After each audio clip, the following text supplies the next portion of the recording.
Hey y'all, this is Dr. Nashley with the Garden of Nash, and today I want to tell you all a quick how-to on how to plant your cow pots. Now, this is a cow pot.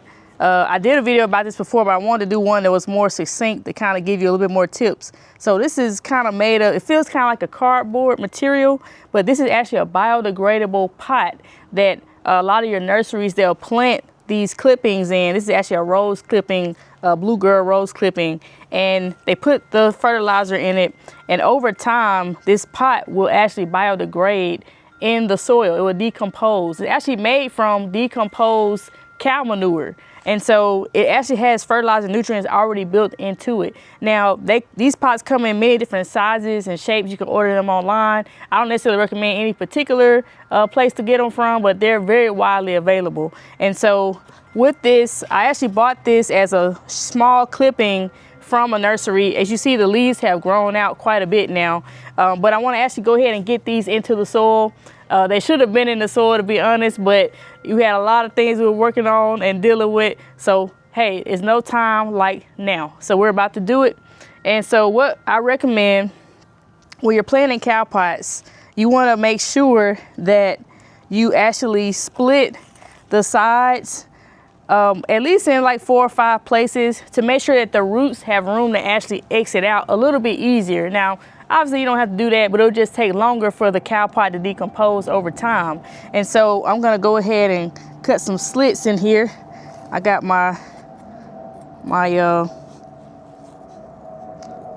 knife from out the kitchen.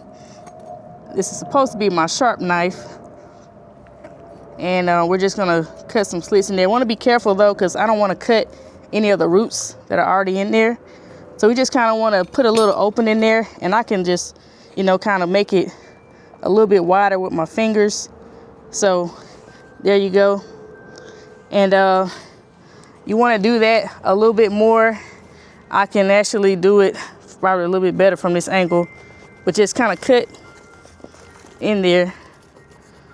And you can look in there, you can see kind of some of the soil in there. I'm just making sure I didn't see any roots that I cut, just for my own peace of mind, even though if I did, it wouldn't be anything I could do about it. So I'm gonna basically do this on each side, going down.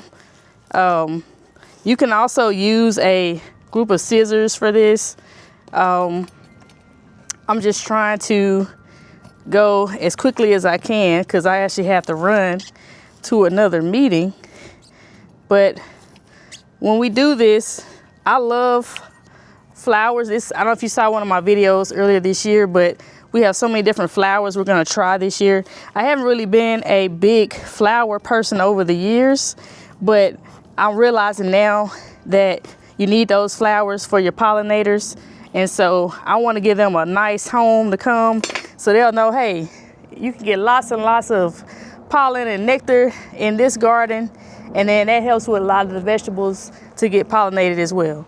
All right, y'all, so we have our slits that we broke into each of the sides. Not too much, you don't want the soil to kind of just fall out. So we're gonna take this and plant this in my garden. All right, so I actually have a bed that the hubby, he already planted my hole there. So if you look down here, this actually used to be our watermelon bed, and it didn't have a lot of good drainage, but I'm hoping that with the cow pots, you see there's another one we've already planted from our last video, and I decided to come out here and get this other one out here. So we're gonna put this in here now. What we done, we put in some fertilizer into the soil. We'll do another video on how and what fertilizers that I use. But basically you can continue with some of the fertilizers you see here. They sell these in little pellets. Or you can get the black cow, composted cow manure. That's what we put into this soil. And we've also dug this hole pretty deep.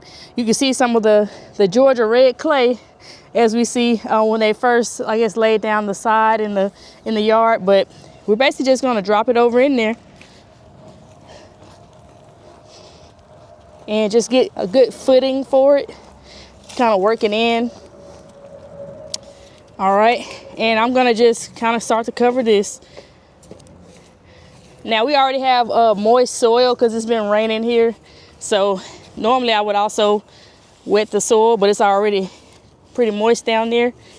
And so we're just gonna want to cover this up like that. Oh, I got scared there. There's a little baby snake right there. Sometimes you got to deal with the critters in the garden. But hopefully it was all those things that help your soil decompose and help your flowers. We actually got an earthworm right there. See these? All these critters, they are your friends in the garden. That's a good sign. I'm gonna put the soil back on. He's looking for some soil to get back into. All those are good signs because it means your soil has a good ecosystem. All those microorganisms help to decompose the soil and nutrients to get back in there. And so we have our 2 Blue Girl rose bushes planted. Now notice I didn't want to plant these too far out in this part of the bed because I know the way the sun moves in the yard, it actually moves on this side and moves over here, which means we would have some shadow from the roses on the rest of the beds. And so I didn't want to shadow this part. Like you see our greens here, I didn't want to shadow these greens. These are some mustards. Want to make sure they get plenty of soil, plenty of sun. That's a lemon balm right there that's coming back. This is normally where we plant our okra at, in this bed later in the summer. So as these bushes grow up, they may get up to 3 feet tall or so. We don't want anything shadowing our beds. And so I'm looking forward to seeing some Blue Girl or purplish roses blooming in here. Now we're gonna take the other 2 roses and we're gonna probably plant them up there on the hill. I also got a blueberry plant that I need to plant, or keep it in a pot. I'm still trying to decide. So if you got any advice or tips on planting blueberries in pots versus in the ground, let me know. It's actually a Brightwell blueberry plant. Because we had this fake spring, it was actually blooming already, which I'm hoping that those flowers that bloomed and fell off, I'll see if they'll have another cycle. I hope so. Otherwise, that's probably all that we'll see from it until, you know, next year or later in the season. But hopefully we'll see some good things. I got some other fruit trees back there too, as I'm getting more into that this year. So thanks so much for hanging out with us here at the Garden of Nash. Again, it's Dr. Nashley. Remember, the more you grow, the more you know. Have you started your garden yet?